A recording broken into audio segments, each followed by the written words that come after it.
Мы сейчас будем писать стратегии. О, Бабах, уже эскиз. а Осталось только руку поднять и принять. когда подальше от начальства, поближе к кухне. Шеф рядом. Лицом в лицо, глаза в глаза. О, а Это немножко нас расслабляет. вас назначили курировать проблемы. Какие проблемы? Проблем нет. Проблем нет. Проблемы общие у нас. Я не пришел сюда проблем решать. Разные люди бывают. Вы же там же... Вы же ну, как вы? Вот в чем вопрос. Вообще не бельмес. Клевое предложение. А это такой, а это такой. Это ерунда, это утиль. Родная кровь, да. Услышал татарскую речь. Да. Все уже. Ты же рожден для того, чтобы сохранить свой род. Во-первых, здравствуйте, приветствую вас. Спасибо огромное, что нашли время. Я бы хотел немножко издалека начать. Вы же были хозяйственником, вы были мэром города, одного из, второго по величине города Татарстана. Как у вас проходило это перестроение? Как вам было переходить немножечко на другие рельсы? Я не скажу, что были какие-то сложности. Вы абсолютно правильно сказали, когда разговор идет о работе мэром, главой муниципалитета, помимо хозяйственной работы, все равно выполняется очень большой пакет социальных услуг, востребованность со стороны населения, независимо от, так скажем, защищен социально, не защищен, молодежная политика, спорт, взрослые, партии. А когда мы говорим о... То есть политика все равно так или Да, иначе присутствовала, она всегда да? присутствует, да. Как бы там ни было, никуда не денешься. Набережные Челны — это маленький Советский Союз. Вот в этом году 50 лет будет, как было объявлено о начале строительства города и КАМАЗа. И со всего Советского Союза молодые люди в возрасте 20-25 лет приехали и построили прекрасный город и производственный завод. И поэтому они построили, остались жить, и очень важно было сохранить свою идентичность, принадлежность тому или другому народу. И То есть общественно-политическая, всё равно национальная, значит, всё, религиозная всё, да. составляющая Всё так это или было. иначе в работе мэра Да. присутствовала. И И это вам занимать- помогло? Да, и занимает существенное место. И почему-то, когда мы хозяйственник, понимаете, когда там трубу прорвало, когда надо дом достроить, ремонтировать надо, ты поставил команду, время от времени мониторишь. А как только вопрос остается межнациональных, национальных, там не бывает. Поставил задачу, что ты там должен быть. Мгм. То есть вы погружены в эти Да, проблемы да, были изначально. Да.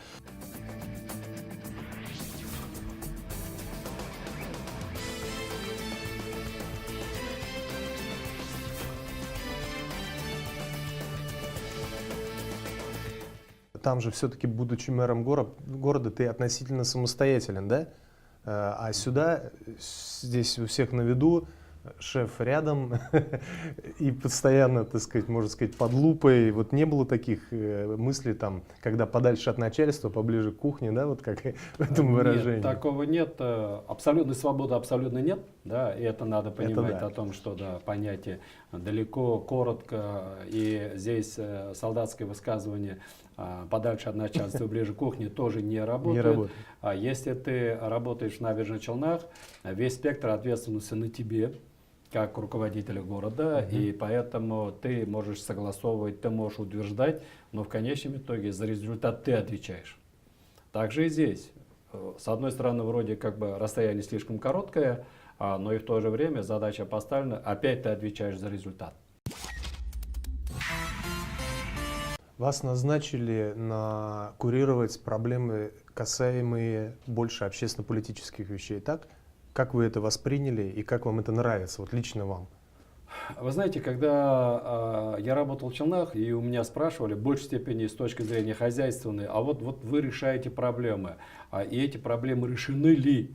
Я часто средством массовой информации говорил о том, что если у тебя все проблемы решены и проблем не стало, значит ты умер. Хорошо. Да. А я здесь не вижу проблем, потому что проблем это какие-то выдуманные или технические, а с точки зрения опять национальных, межнациональных вопросов, там вопросы есть. Там те, которые, получив обратную связь от людей, от руководителей, ту или другую информацию, которых ты должен решать. Тебе задают вопрос, у тебя просят решить то или другое, или тебе подсказывают, как надо это делать. Если ты начинаешь воспринимать как проблему, ты начинаешь работать от проблемы до проблемы. И поэтому я считаю, что проблем нет. И когда даже я приезжаю в другие регионы Российской Федерации, и у меня спрашивают, какие проблемы у татарского народа, я говорю, ребят, проблем нет, проблемы общие у нас и задачи общие, поэтому я не пришел сюда проблем решать.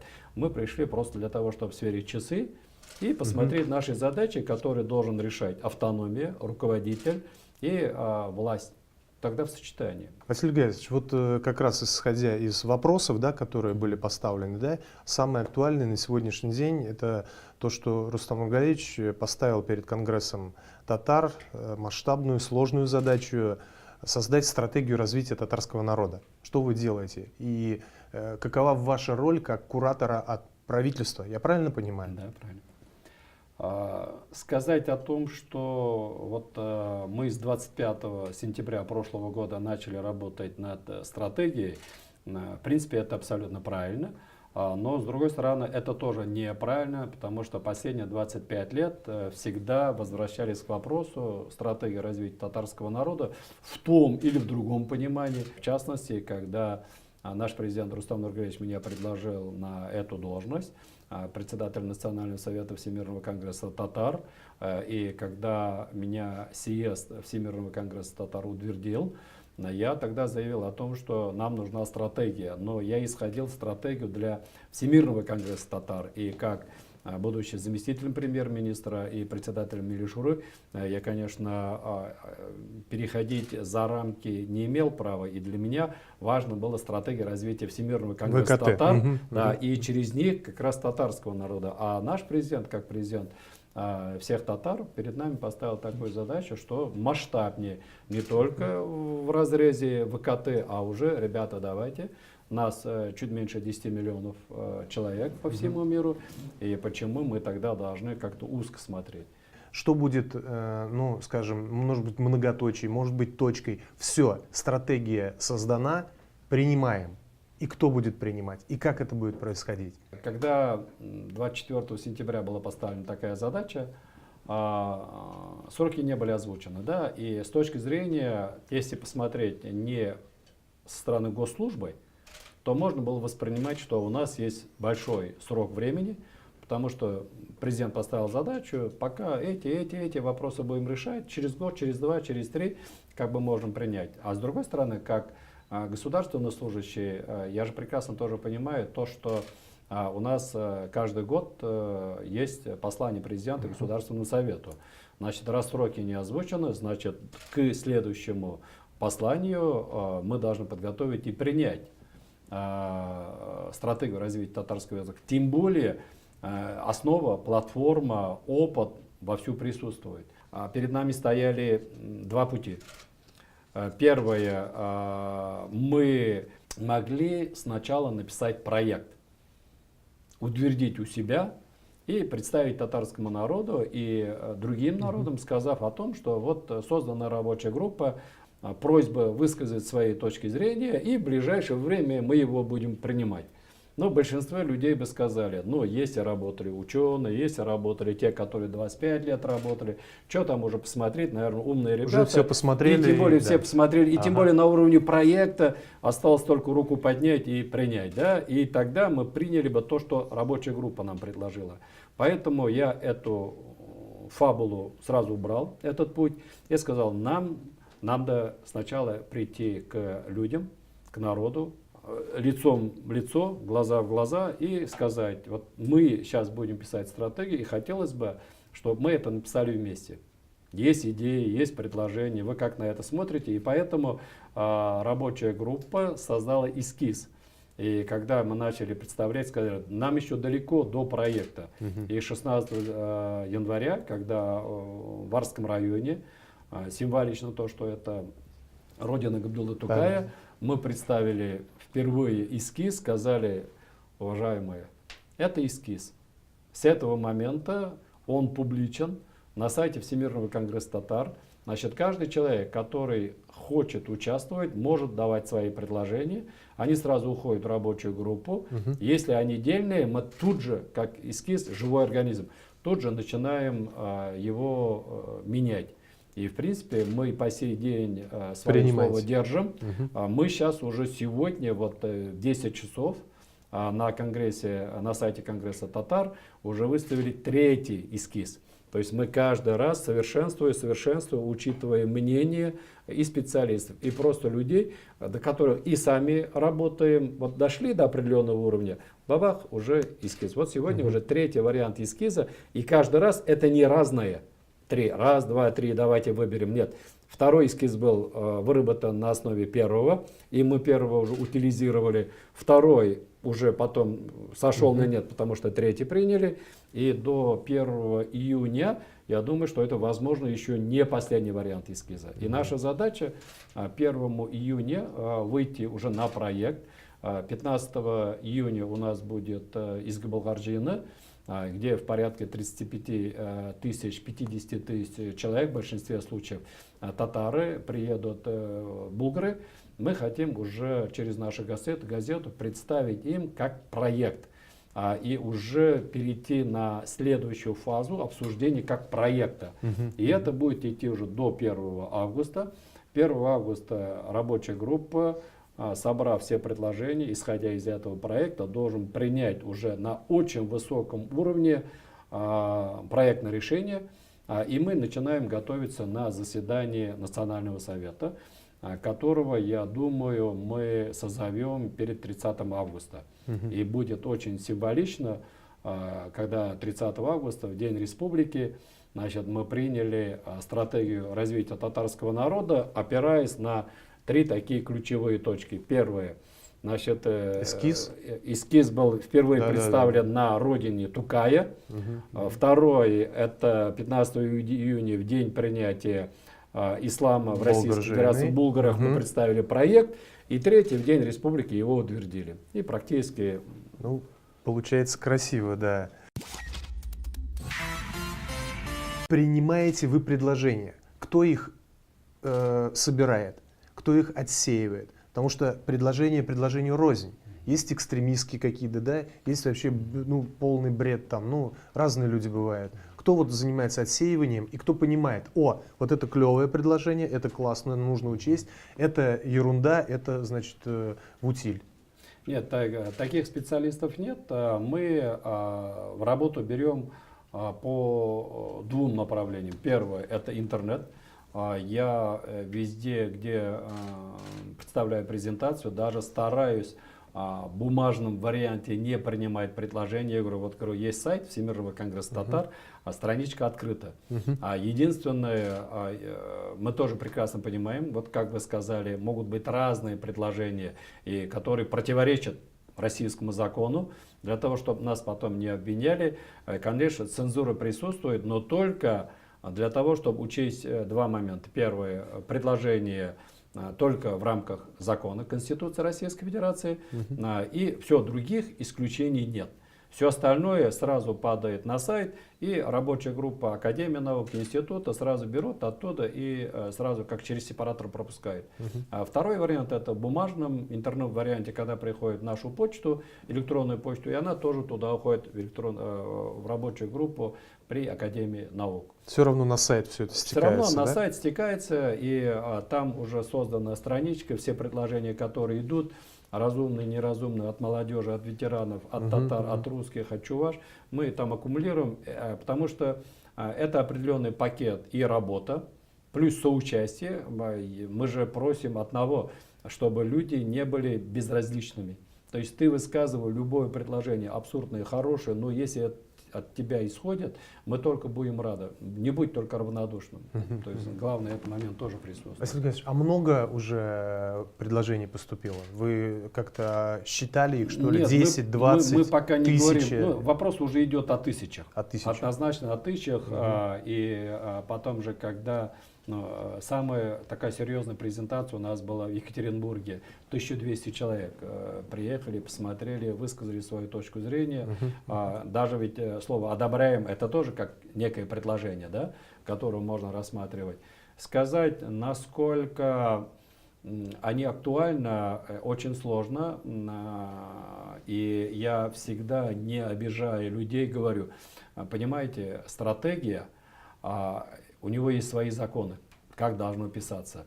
Стратегия – это цель. И когда у меня спрашивают, а вот вы сейчас пишете стратегию развития татарского народа, а сколько там будет? 100 страниц, 500 страниц, 1000 страниц, да? Ну там «Война и мир» 400 страниц. Кто-нибудь в последнее время его читал? Последние годы, да? Вряд ли, да? И поэтому мы слишком коротко читаем. И когда сейчас стал вопрос стратегии, я тоже говорю, что стратегия вся, она может быть где-то в пределах 40-50 страниц. Но после принятия стратегии это основные направления, куда мы должны идти и как идти, да? А все остальное уже идет в дорожную карту, план. Вот план может быть и 500 страниц, и 1000 страниц. То есть там уже расписано, да, все все будет. полностью расписано, может быть по годам, по, так скажем, по селам, по районам, по субъектам. Любые формы хороши. Вопрос, они не, но они должны быть измеряемы. Ну да, Они их должны уже быть вот усилить, укрепить, дорожной карте защитить. Да, можно потрогать. Да, его можно Всё. потрогать, его можно потом анализировать. И в принципе после принятия... Стратегия, куда идем, дорожная Да. карта, как идем. Как идем, да. Все, это понятно. Нельзя не списывать со счетов, да, научное сообщество. Нужно опираться на исследования какие-то, правильно, чтобы определить точно потребности татарского народа в решении тех или иных направлений. Так вот, на какие исследования опирается ваша рабочая группа? Здесь же, когда мы говорим о рабочей группе, о создании стратегии, она как бы состоит из 3 частей. Это первое – доктрина. Второе – куда мы идем и как придем. И третье – уже как бы завершающий, как в любой работе. И вот мы сейчас готовимся к столетию образования ТАССР. Для нас будет это большое событие. Это не только праздник, песни, фестивали и тому подобное. Это взглянуть на нашу 100-летнюю историю. Татарии уже начиная с 1920 года, хотя Казань имеет уже 1000-летнюю историю, да? С точки зрения ислама, более 1000 лет назад на нашей территории был принят добровольный ислам. То есть у нас история намного раньше. Но если даже посмотреть в 100-летнем разрезе, для того, чтобы правильно стратегические цели определить, просто 2 цифры. В 1920 году на территории Татарстана проживали 2 900 000. Через 100 лет нас 3 900 000. Это первая цифра. На 100 лет мы на миллион выросли. С другой стороны, это очень важно, в том числе для татарского народа. Если в 1920 году 86% людей жили на селе, то сейчас 76% живут в районах и Все городах. поменялось. То есть все поменялось. И исследования, которые были проведены 100 лет назад, насколько они сегодня актуальны, да? Когда все в корне переменялось, когда для татарского, чувашского, башкирского, для других народов село всегда это как некий институт сохранения семьи, языка, веры, национальности, фольклора было. А когда их становится все меньше, и люди перебираются в районы, центры и города, там социум совсем другой. И методами села ты там практически ничего не сделаешь. Перемешалось же все уже. 100 лет назад как было, да? И что сейчас? Татарстан вообще один из таких регионов, где там мама татарка, папа русский, там дедушка, еще кто-то, бабушка, еще кто-то с той стороны. Это же такое смешение наций. И как вот в этом случае разделять, что ли? Нет, разделять ни в коем разе нельзя. А самое главное, который мы приняли по стратегии, стратегия это объединяющий документ. А разделение ни в коем разе не идет. А самое главное, я говорю, душа, рух. То есть душа у тебя что подсказывает. В процессе подготовки стратегии очень много. Где вы были? С кем встречались? Вот вы сказали в Екатеринбурге. Куда еще ездили, помимо Татарстана? Для того, чтобы как можно больше людей вовлечь, вовлечь в этот процесс. Процесс вовлечь, и чтобы мы могли получить обратную информацию, конечно, начали из Татарстана, в 5 зональных мы встретились, и потом уже выехали по 7 федеральным округам. Вот, в частности, первая встреча была в Екатеринбурге, 1200, зал сняли, 1200 человек татар приехали. Это был Уральский федеральный округ.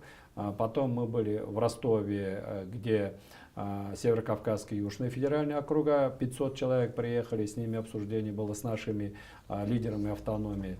Потом у нас была специальная встреча в Уфе. 450 татар пришли в наш татарский драмтеатр НУР, там отдельная презентация была встреча. Потом мы были в Томске, встреча была Сибирского федерального округа и 350 активистов наших собрались. Потом Сахалин дальневосточный, 100 активистов мы там собрали, потому что в Дальневосточном федеральном округе проживает 52 тысячи татар. Но до этого было 42 тысячи татар, но там два региона сейчас присоединились, да, поэтому 52 тысячи стали. Василий Гайевич, что они говорят на встречах? Самое главное, вот что вы вынесли лично? Самое главное, какое у вас ощущение от встреч? Когда спрашивают вот именно о своих ощущениях по результатам этих встреч, она как? Это диалог. Сказать о том, что рукоплещут, это неправильно. Сказать о том, что мы это уже 100 раз слышали, это неправильно. И самое главное, получается диалог и желание быть полезным в составлении этой стратегии. А что просят? Откройте нам, там, помогите с помещением, дайте учебников, дайте это. Такие просьбы остаются, наверное? Вы знаете, учитывая, что за 1,5 года я уже, можно сказать, выстроил систему общения с нашими руководителями, и во многих субъектах федерации уже побывал, эти вопросы становятся все меньше, и они в публичную плоскость не выходят. Там где-то садик, где-то школа, где-то учитель, где-то имам, где-то офис или что-то такое. Это рабочие бытовуха, вопросы. она И решается. и мне очень приятно, когда мы объявляем повестку встречи, очередной встречи, люди уже приходят подготовленные к этому вопросу. А не так, а-ля руководитель приезжает и давайте все скопом сложим и уйдем. Нет, уже вот культура общения, уважения. И потом мы выстроили систему, так скажем, электронного общения и почта Всемирного конгресса татар. И я по характеру показываю, я же, чем меня ждать полгода, вы можете обратиться на мое имя, как и заместитель премьер-министра, и как председатель. Если ваша электронная почта в доступе. Через мою я уже начинаю работать. Меня ждать и где-то караулить нет необходимости. Вы меня быстрее найдете и быстрее получите правильное решение, ответ, отправив его по электронке или по почте, чем ждать и постараться в коротке рассказать. Правильно я его не пойму, неправильно пойму, вы какие. Вроде как бы и вы миссию сделали, я как послушал, а может получиться пшик. Поэтому люди тоже начали обучаться и работать по этой системе. Как молодежь привлекаете? Насколько она активна?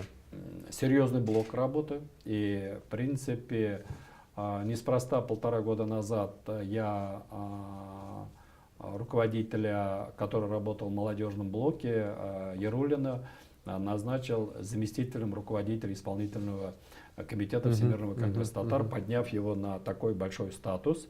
И сегодня стоит вопрос, как можно больше привлечь молодых в наши общественные центры, для того, чтобы, у нас сейчас идет, мы очень близки к смене поколений. Многим нашим руководителям, которые 15, 20, 25, 30 лет назад начали, уже возраст ближе к 70, 60, 70 лет. И они, как добросовестные, преданные, работают. Но когда мы говорим о новых технологиях, о новых возможностях, о завтрашнем дне, перед ними никто не ставил задачу. Сейчас мы начали ставить задачу, чтобы в каждой автономии были созданы молодежные центры, для них помещения, возможности. И я уже вот после последней поездки поставил конкретную задачу, что в следующей встрече, которая будет проходить, мы не только приглашаем руководителя нашего автономии, а приглашаем уже рядом с ним и руководителя молодежного блока, молодежного крыла, чтобы они уже вот на все наши мероприятия приезжали как руководители, за которым молодежь пойдет. Будет ли влиять принятая уже стратегия татарского народа на взаимоотношения с федеральным центром, на его правовую базу, на какие-то вот вещи, регламентирующие как то, на что мы наткнулись в вопросе изучения татарского языка. Как принятая стратегия будет влиять на вот эти взаимоотношения? Не только, я прошу прощения, Василий Георгиевич, я продолжу. Не только же у нас такая, в Башкортостане такая проблема, в национальных республиках. Это же не только проблема татар. Да. Первое, мы действуем в рамках устава Всемирного конгресса татар, где четко прописано наши полномочия. Для чего создана эта общественная организация? Для чего? Это международная общественная организация. Для чего? Мы соответствуем нашим уставным действиям, когда говорим о возможности принятия стратегии татар. Раз у нас соответствует уставу, значит соответствует Конституция Российской Федерации Республики Татарстан. Этим все сказано. Дальше можно уже не комментировать. Все документы, которые выходят, так или иначе, да, они в правовом поле России. И в правовом поле России и как общественная организация. Иногда меня путают, когда видят, что я заместитель премьер-министра Республики Татарстан. Они говорят, вы его постановлением правительства, распоряжением правительства, указом будете принимать. Я говорю, нет. Это общественная организация, она будет приниматься Национальным советом Всемирного конгресса татар, выполняя свою уставную деятельность. Василий Георгиевич, а как вы относитесь к значит, общественному мнению, которого очень много вокруг стратегии? Очень много комментариев, позитивных, негативных. Вы анализируете это, вы фиксируете это, вы отвечаете на это. Если вы помните, мэр Шахразеев — это один из первых, кто в социальных сетях начал работать, в том числе в Твиттере. Да? И поэтому за эти 10 лет у меня уже настолько сильный иммунитет, и поэтому раскачать меня как руководителя, как человека различными комментариями абсолютно бесполезно. Да? Все, уже иммунная система жестко стоит на этом плане. И поэтому я умею читать по диагонали, я умею фильтровать, прочитав сумасшедшее количество там анонимных или отрицательных. Но вы читаете это? Я бегло прочитаю, там, так скажем, по диагонали и тому подобное. Но моя задача не комментировать комментарии, которые там пишутся, а искать там некие бриллианты, если в самом деле таково будет.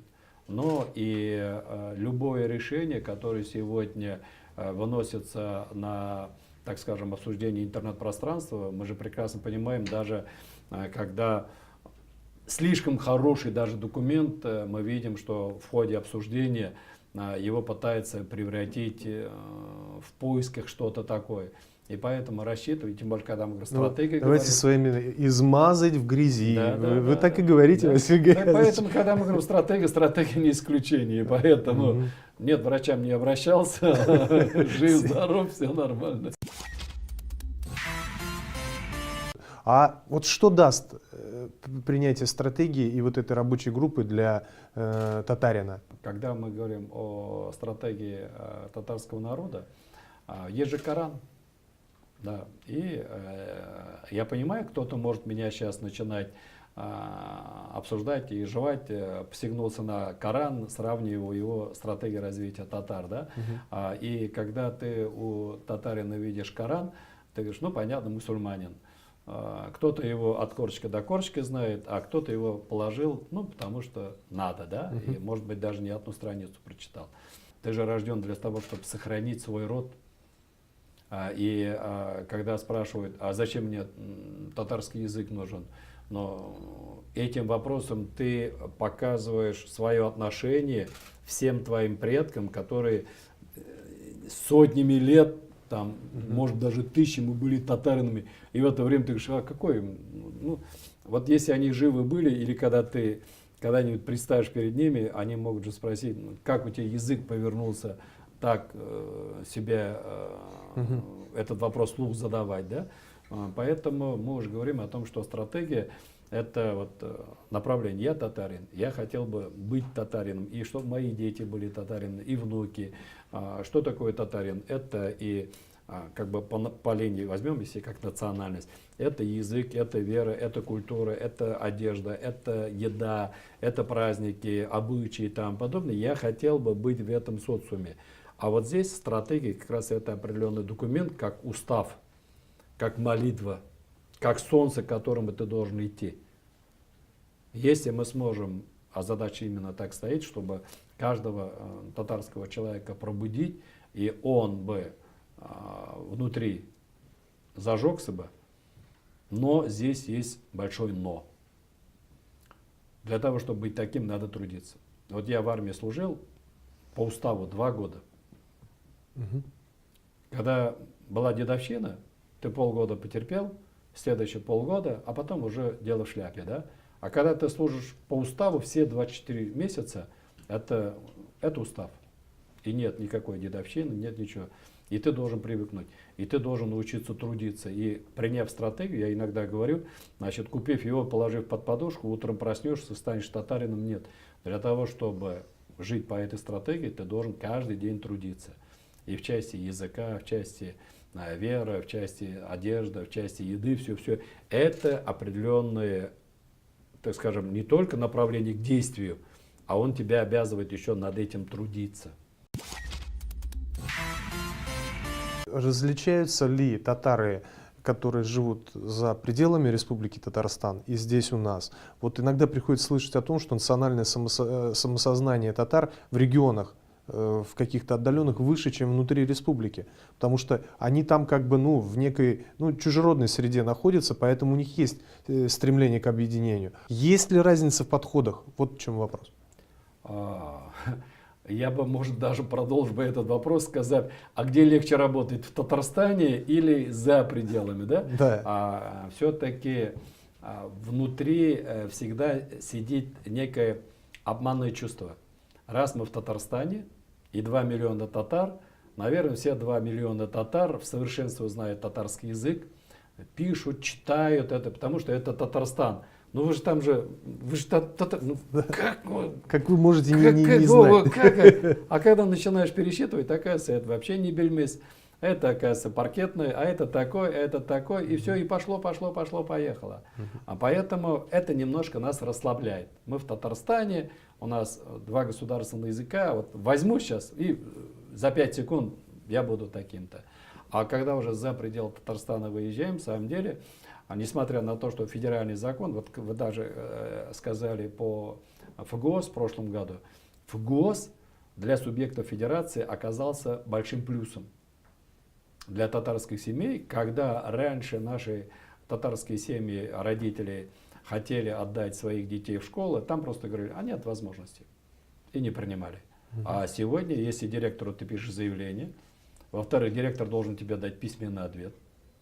Если директор говорит, я не могу, ты спокойно пишешь представление в прокуратуру, на второй день директора приглашает и говорит, извините, в ФГОС написано. Если родитель выбрал язык татарской, чувашки, вы обязаны организовывать. Когда это вы сделаете?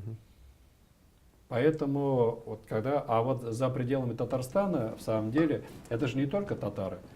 То же самое русские, когда оказались там за границей, да, русские дома есть. Когда татары, башкиры, чуваши, все равно за пределами родной земли или территории она заставляет себя сближаться.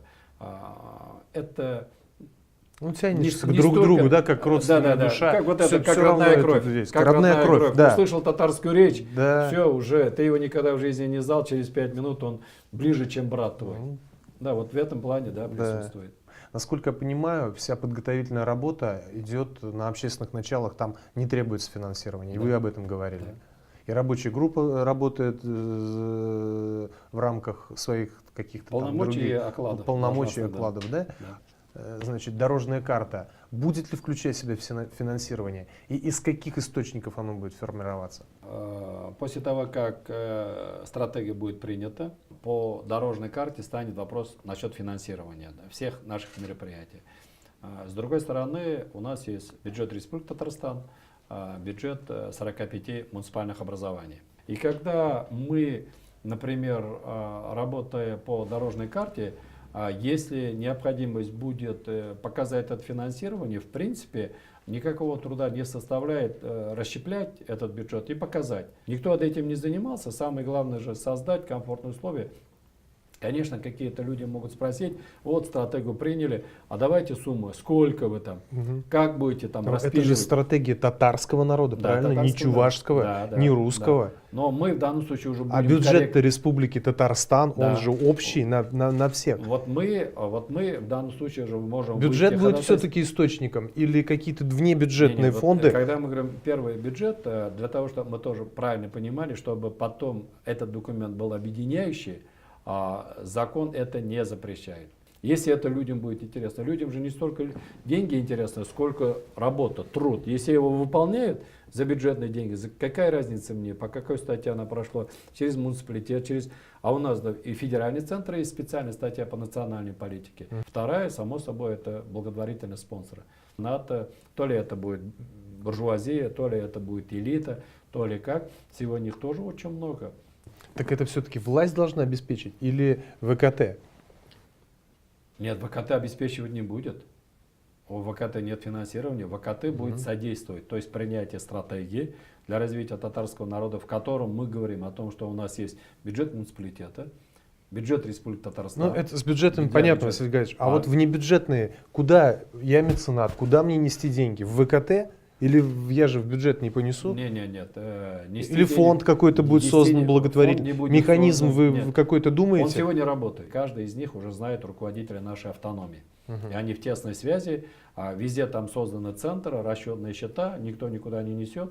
Перечисляет расчетный счет по тем целевым. Она используется. Концертные программы, костюмы, книги, газеты, телевидение, еще что-то. Как-то она решается. Республика Татарстан. У нас есть муниципальное образование. Есть у нас различные фонды, которые идут. Есть прямиком, многие наши учреждения являются юридическим лицом, в котором тоже перечисляется. То есть разные формы. Сказать о том, что вот мы сейчас создадим единый фонд и туда перечислять, нет. То есть мы ни в коем разе такого не делаем. Этот институт уже создан, он работает и претензий к нему нет. Хорошо. Василий Гайевич, спасибо огромное. Я думаю, многие вопросы вы сняли сегодня. Вам огромное спасибо. Спасибо. Спасибо.